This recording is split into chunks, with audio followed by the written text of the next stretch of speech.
Are you ready? Yeah! I want to know, is everybody ready? Yeah! All right, here we go. Hinna! Yeah! Yeah. Yeah. Bobby back from The Difference is Doing It. And back this time with another episode of every general in the TDIDI Army's favorite series, Other Basement Disc Dyers. Love that graphic. Okay, listen, I have been hyping this episode of Other Basement Disc Dyers up for a while now, and not only because it's taken me way longer to pull it all together than anticipated, but really because we are featuring one of like the meanest and most accomplished disc dyers in the community. I am speaking, of course, of Chris Tanis of Daddy Mac Dies. I got a chance to meet him last year out at Ledgestone. I got to sit in on a class he taught for the Die Academy, and let me tell you, he is like the poster child for total dudeness. He's it, and like a killer artist to boot. You can see some of his work now rolling by in this reel over my super high-tech microphone. They all obviously speak for themselves, but if I could just say one thing... God damn, that boy can sing. He good. Yeah. Okay, while you guys oogle at the rest of his work here, I thought this would be a good spot to hit you with just like a little bit of his bio. During the days, his total dudeness manifests itself in the form of fighting fires, obviously, and then he transforms in the evenings into his true superhero form as a dedicated dad, a totally dope disc dyer, and more recently, a YouTube sensation.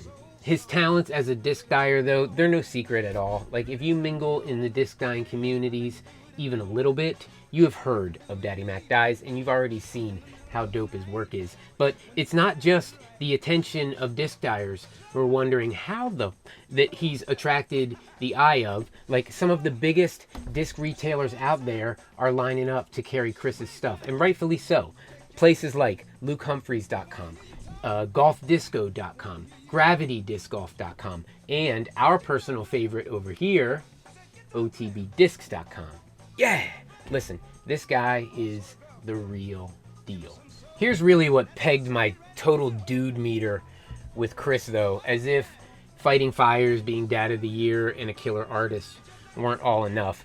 Just before the turn of the year, Chris decided to also start up a YouTube channel to show off and share all of his Daddy Mac dyeing techniques. Total dude. In just a few short months, he's already amassed almost 1,000 subscribers. I mean, it took TDIDI like well over a year to get to that mark. He's going to be twice our size in no time. And your chance to say that you were one of the first 1,000 subscribers is quickly running out. Either way, here's what I'm trying to say. Like, if you're a sub over here at TDIDI, there is absolutely no reason that you shouldn't be one over at his channel as well. He is an absolute trip in front of the camera. He is obviously high-tech Chris behind it, and he's a better disc dyer than I am by far. Like, by far. So, like, I have links to all of his places down there in the description so you can go check them out. But really, like, if you can figure out how to spell Daddy Mac Dies on the internet, you're not going to have a hard time finding him. Today, he is going to be sharing and teaching us his wildly popular wood resin design. You saw a couple of them sort of buzz by in the reel that I had playing earlier, but I saved these two that he works on in the tutorial for right now. How killer do those look? You know, as I was watching the tutorial myself, and not unlike most of the other Basement Disc Dyer episodes, like, I came out of it thinking to myself, it's the little things, man. It's the little things. Because how many of us are using like the same mediums and the same dyes and the same supplies, but not coming out with like those types of results? Well, Chris is going to walk and talk us through all of it. And in the end, leaving you ready to whip up some Daddy Mac levels of hotness. All right, I've hyped even myself up enough to not want to wait for it anymore. Let's roll this tutorial and let Chris do his Daddy Mac thing, and then I will circle back on the other side for some goodbyes. All right, let's do it. I'm going deep into the void. Free fall. We've simulated the free fall. Hey guys, Chris from Daddy Mac Dyes here, and one of the most popular style discs I've had so far is this wood resin style dye. So today I'm going to take you through both methods on how to do this and what you're going to need to do it. So first off is going to be your discs. White premium plastic is going to work best for this. Today I'm going to be using Castoplast K1. I got a Grim X, and the yarn here, yarn, I don't know, I haven't heard it pronounced yet. That particular style plastic really shows this style very well. You will need, whatever you use for a bed. I prefer one of these white Ultimate Frisbees, just because I'm able to really see the colors that I'm putting down. You could use other color, beds, but that just works best for me. I prefer that. One of these skewers is super handy. You're going to need that. One of these, you can use whatever you want. I prefer this syringe tip that I blow air through to manipulate the bed. You could use a straw or a pen or whatever you want to concentrate that airflow to be able to manipulate the glue. You will need one of these squeeze bottles for the just extra clear glue. And obviously your droppers, gloves, so I don't dye my hands. I highly recommend just having some extra paper towels around. All right, so the colors that I use now for the wood, I use a couple of different companies. So right now, Burnt Sienna from Pro Chemical and Dye. I use iDye Poly Brown just because I don't have any of the Pro Chem Brown right now. Quick Coat Pumpkin Dip, or Quick Coat Worm Dip Pumpkin, and then Golden Yellow, and that is from iDye Poly as well, but I believe Pro Chem has a color Dandelion that's very similar to that. So as far as the black, my Onyx Black I always use.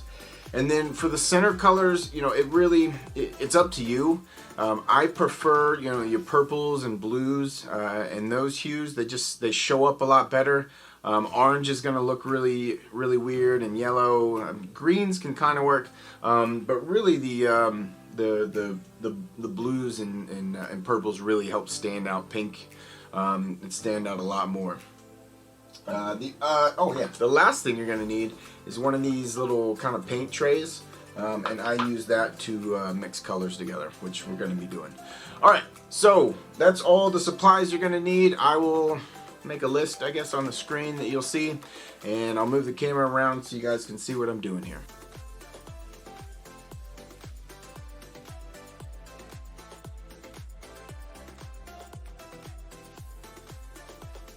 Okay, so I have my bed poured, and the first one I think we're going to go through is just where we have the river going right down the middle, and I'm going to start off with black and do my black lines first, and after we do the black lines, then we will get to the color.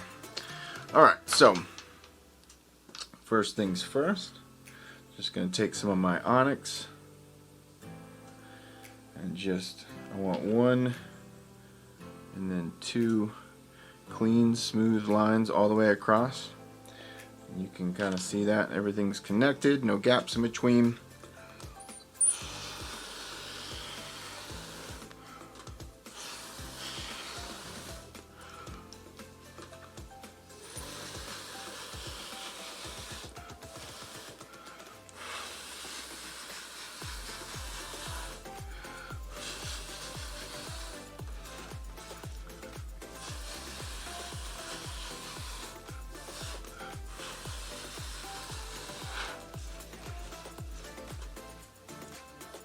Alright, and we'll just let that settle back to the center. Usually I don't have all this camera equipment set up when I'm dyeing, so we'll just kind of have to make do. Alright, so now that I got my two black lines and I've thinned them out, I'm going to do all my outside color. So I'm going to start with Burnt Sienna, And I'm just going to go across, making sure to drop that far enough away that it's not rolling over the black. Alright, and then we'll just do maybe an extra drop or two out there like that. Now I'm going to take my brown, I'm going to do a couple of drops of brown in there, and then come back with my pumpkin. And the pumpkin, I'll just kind of blend it all in there together, and I just kind of flood the bed with that. Alright, it gives us that nice natural look. And then I'll add just a little bit of golden yellow just to some of those negative spots, and it's fine because it all blends together, and I mean that's just the natural look of wood. So what I'm gonna do now is I'm gonna do this aquatic green. I'm gonna take some of my Caribbean down here. Let's see, actually, let's do it over here. So Caribbean right there. And then I just want to take maybe 3, 4, 5 drops of aquatic green in there with that Caribbean. And then I'm just going to lay that right on top there. Alright. And then I can even, we'll take some dye blue. Maybe we'll do some dye blue on the end. Just a few drops like that, just to get a little bit of depth. And so now is where the skewer comes in. So you can do this any way you want, it really doesn't matter. I'm gonna do these long ways, so it's kind of like the grain of the wood. Just gonna go back and forth with my skewer just like that. I'm going to do the same thing on the other side, back and forth. Alright. Now I'm going to take my syringe here.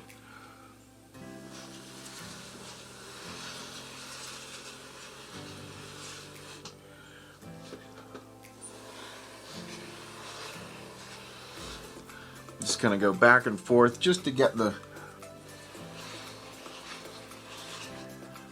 give it a more natural look so it just doesn't look raked. And then I'm gonna go back in and give it a little more texture and flow. So I'm just gonna blow in at an angle on this black line.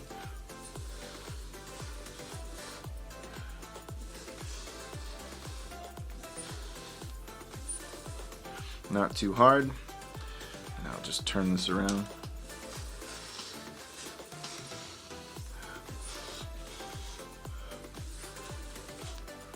Right, because it doesn't really matter. You don't need to be symmetrical or anything like that. I mean, it's supposed to resemble wood. So now I'm just going to go through the middle.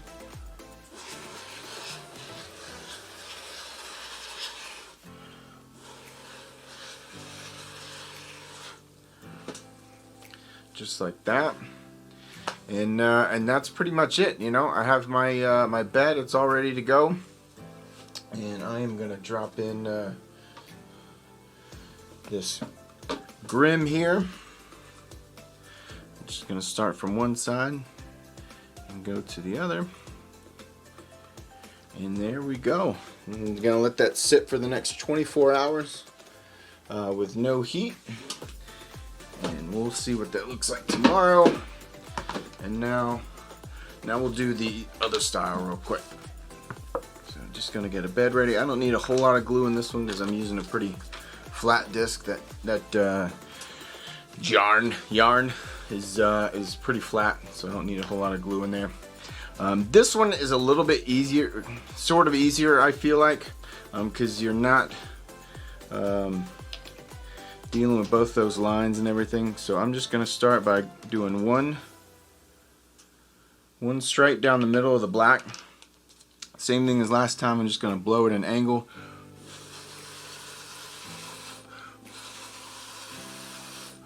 I'm going to tighten that up.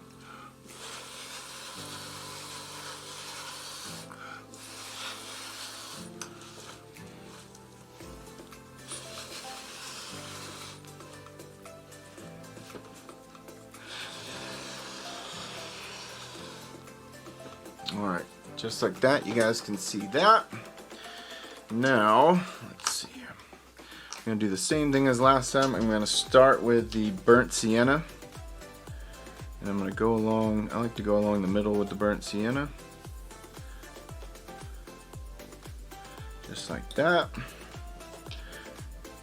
Same thing, couple drops with the brown. No real rhyme or reason to where that's going. And then I'll come back with my pumpkin.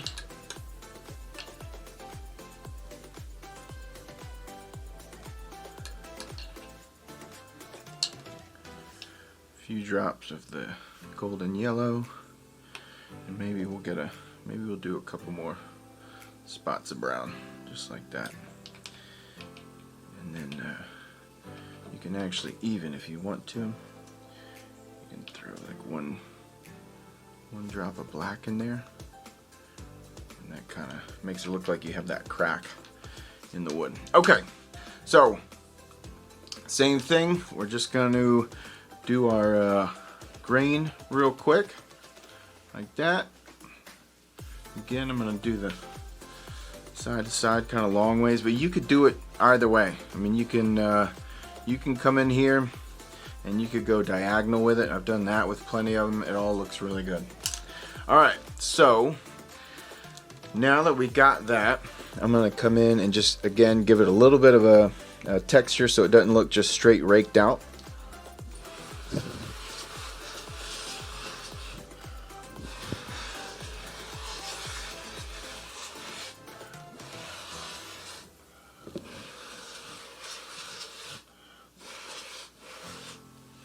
Alright, so we kind of got a nice wood grain pattern there, you can see.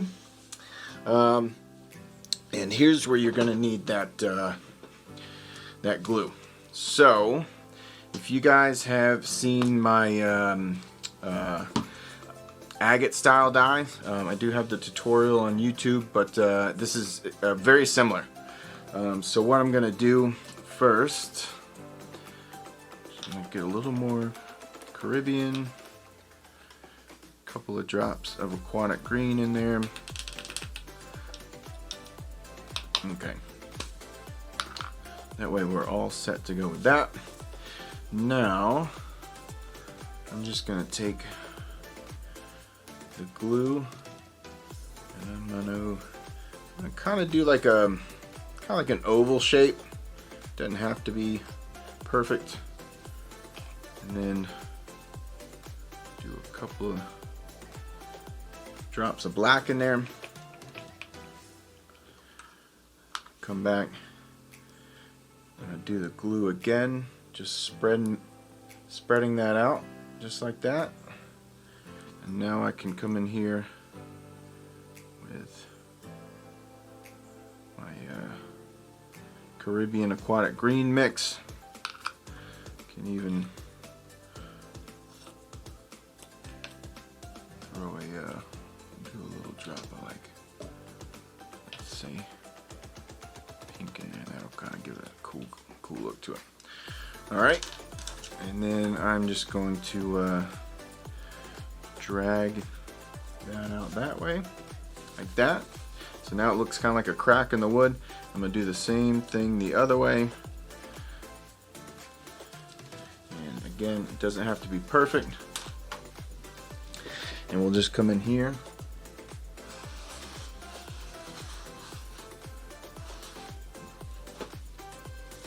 Kind of blow it around. And now we will do the same thing on the other side. So come in here with my clear glue, make a space for that. Some drops of black.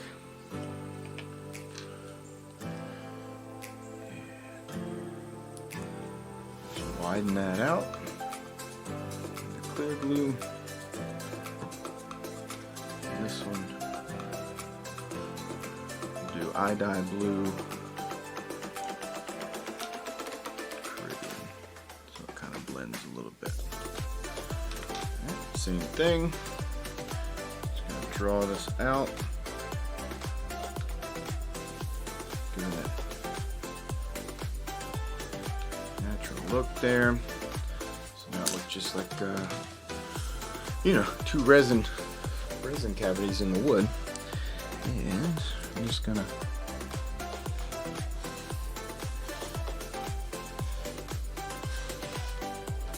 lightly kind of mess with that. All right, and now we are ready to lay the disc down in there. And I just want to make sure, you know, I kind of want to make this stripe go down the middle of the disc. It could go whichever way you want, however you want to turn it, doesn't matter. I think I'm going to go with that running down the center.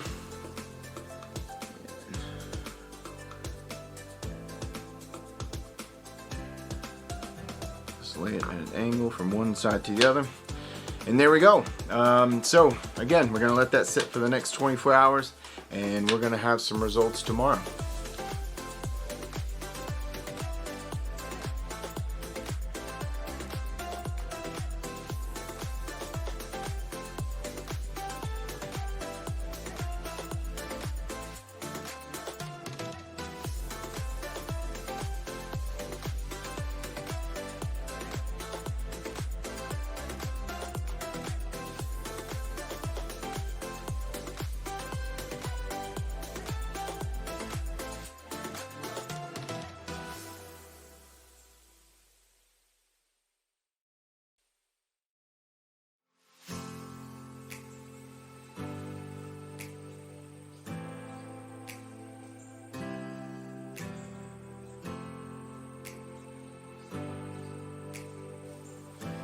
Alright, that's a wrap for me. You know, we got two really cool discs. I hope you guys learned something.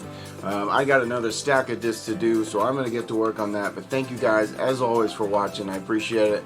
Until next time, I hope you see you out there in the course. 6 o'clock in the morning, and I'm talking to a camera.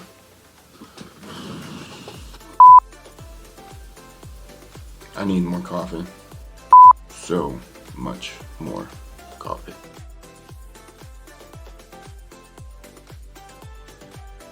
Okay, I'm not like a big fan of saying things like I told you so, but I told you so. I told you so. Brought us right back down to Boomtown. And he's like such a hunk too, right? Was anybody else wondering like what month he is in the firefighters calendar? Okay, but like I said before we rolled the tutorial, like it's the little things that really make all the difference in the end past doing it. That round of blowing on everything to give it that flow and texture that he was talking about, like it really banged things up a couple notches and like seemingly made all the difference in the design at the end. And he's like super watchable and easy to learn from too, right? Like that's how I came out of, after watching all of the videos on his channel, that's how I came out of it feeling like dude is super watchable. And God damn, that boy can sing. He good. yeah. Okay, listen, I'll say it again. There is no reason that you shouldn't be heading straight from this video over to his channel to be subscribing for more of the good stuff. But I'm guessing that most of you are feeling inspired to do even a little bit more than that, and now are left with an undying urge to be bagging a Daddy Mac disc, which I can totally understand. I am bagging 2 of them. All right, like I made it easy for all of you by linking all of his places down in the description there so that you can just one-click your way to satisfying that urge. And really, it is the perfect way to show your appreciation to Chris for pulling the curtain all the way back for us on these techniques that he uses to make his money with, while at the same time bagging your new favorite piece of plastic. Honestly, I may have lied to all of you a little bit earlier. In situations like this of total dudeness, I love saying I told you so. I love it. And even more, saying thank you. A huge pant load of a collective thank you representing the whole TDIDI Army going out to Chris Tanis of Daddy Mac Dyes. Bro, that was awesome. And, you know, pulling all this together wasn't easy. It was like several months and recording sessions in the making, but worth every minute of it. Chris, you are the man. Thank you. while Chris has set the bar pretty high on all of us now, there are a few more episodes of other Basement Disc Dyers like already ready in the works and ready to spit out the pipeline. I just this week got some footage in from Mike over at Moogly Dyes, who's like another total dude. And I'm also working right now with Dougie Fresh over at Fresh Disc Dyes, who has been killing the cell game recently. So like there's more ready to just spit out the front of the pipeline, but I am always looking for more to cram into the back end of this pipeline. Into the back end of this pipeline. So if like you are one of those other Basement Disc Dyers and you're down there in the basement and you just did it and you're like, yo, wait a minute, I think I got something here. We are really hoping that you will be down with sharing it with all of us here on these TDD airwaves. So, you know, hit a brother hucker up and let's do this. Okay, that is all we have got for you on this one. As always, I hope that you kiddies really enjoyed the ride that Chris took us on this time, and that you are coming out of this with like a bucket load of new ideas that you learned that you're all sorts of excited to try out. We will be back again with more of it before you even know it. Until then, you better keep doing it. Yeah! Record it right there. I want all Oh. Heartbreaker!